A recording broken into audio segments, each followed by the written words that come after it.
Order. The next question, the member for Cambridge. Mr. Speaker, good morning. My question is for the Solicitor General. Last Friday, this government tried to turn Ontario's police forces into its own political enforcement service by stating that officers can now randomly ask pedestrians and motorists for their identification and why they aren't at home. We were then led to believe that the government, quote-unquote, walked back these regulations, as the Solicitor General publicly stated that the new regulation would add a belief requirement. Unfortunately, Mr. Speaker, upon reading the regulation, there is no belief requirement imposed on an officer, and this government didn't walk back anything. In fact, the rewritten regulation is now even worse.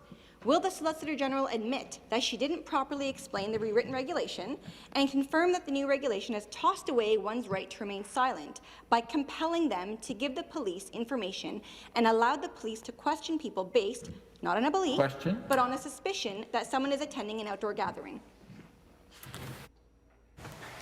To reply, the Solicitor General. Thank you, Speaker.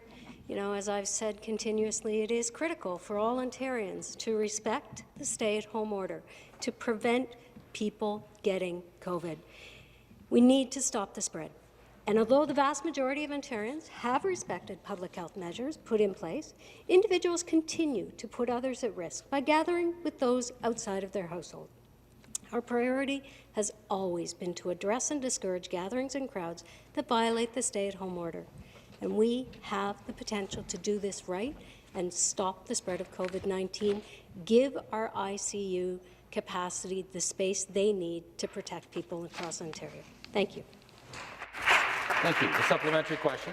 Mr. Speaker, last year I encouraged the Solicitor General to read Bill 195, and now I'm encouraging her to read her own regulations that clearly state reason to suspect, and an officer may require an individual to provide information. With those two lines, this government has turned the police into judge and jury, and it didn't take long to see the results.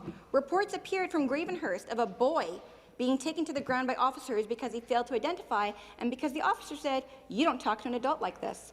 Mr. Speaker, if being rude was a crime, at least half of the Ontario PC Party establishment would be in jail. But being rude is not supposed to be a crime in Ontario. Does the Solicitor General see that the language in her regulation that says individuals have to provide information and no longer have the right to remain silent can lead to physical clashes between officers and individuals who aren't doing anything wrong, like we saw in Gravenhurst? Solicitor General. Thank you. So we have reinforced and refocused Ontario Reg 8-21, the enforcement of the COVID-19 measures. If a police officer or other provincial offence officer has reason to suspect that you are participating in an organized public event or social gathering, they may require you to provide information to ensure you are complying with the restrictions. As I have said repeatedly, this is all about ensuring that people only go out when it is absolutely necessary to ensure that we limit the spread of COVID-19 and protect our intensive care bed capacity. Thank you, Speaker. Thank you.